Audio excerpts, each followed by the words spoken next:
Historically, New Zealand has been so forward-thinking in women's rights, but I think today we aren't doing as well as we could be. My name is Anna Gunther, and I'm the Chief Bubble Lower of Pledge Me, which is a Kiwi crowdfunding platform. My name's Rebecca Mills. I'm a sustainability strategist.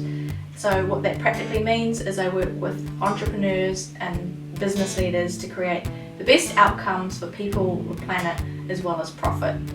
I think in today's world there is still a very large underrepresentation of females in the tech space, and certainly if you go along to any tech conferences you really feel it. I'm Frances Valentine and I am the founder of the Mind Lab by Unitech, an interdisciplinary lab here in Auckland, New Zealand.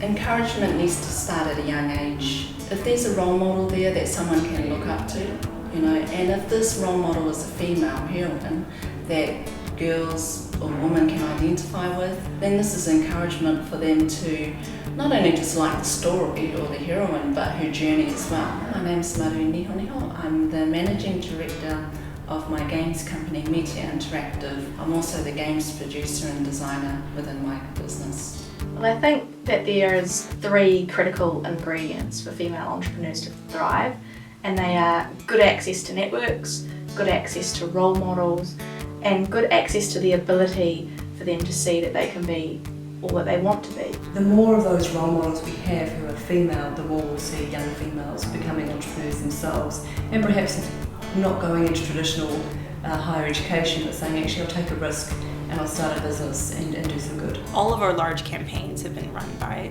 female creators. So one of my favorite campaigns was the Superpower Baby Project, which was run by a woman named Rachel Callender, a photographer down in Timaru. She wanted to raise money to go around the country taking pictures of kids with genetic conditions and sort of change the conversation from disabilities into different abilities. And she did such an amazing job. In 30 days, she raised over $80,000 and managed to go all around the country taking pictures of these kids. I remember when I attended my first game conference, and I was only one of a few women at the games conference, and there must have been about 1,000 people there, and 990 of them were male, and knowing that it was a male-dominated industry and feeling awkward whenever I did attend events like that didn't stop me. It just made me think more creatively. Well, I think in navigating these circles, it's important to be grounded and brave.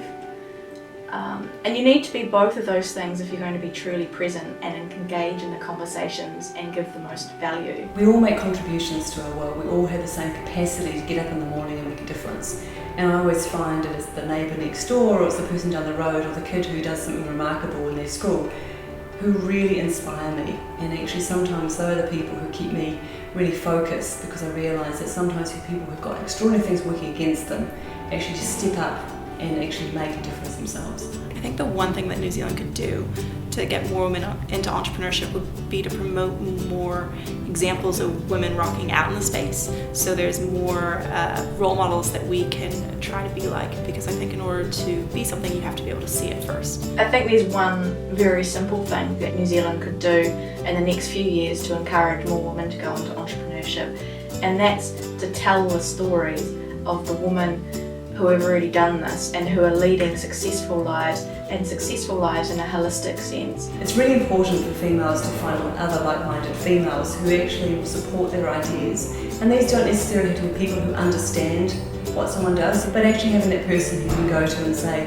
this is what I'm thinking, what do you think? And you know they're going to come and support you. And it could be just the emotional support, it could be just saying, as a sounding board, but also as a connector to other people. Best advice I have for female entrepreneurs is to start with where you are, do what you can, and use what you have. The number one thing I'll tell people is just do it. In fact, that's the meaning of my company's name, Meteor, is to do it, or to go and do it.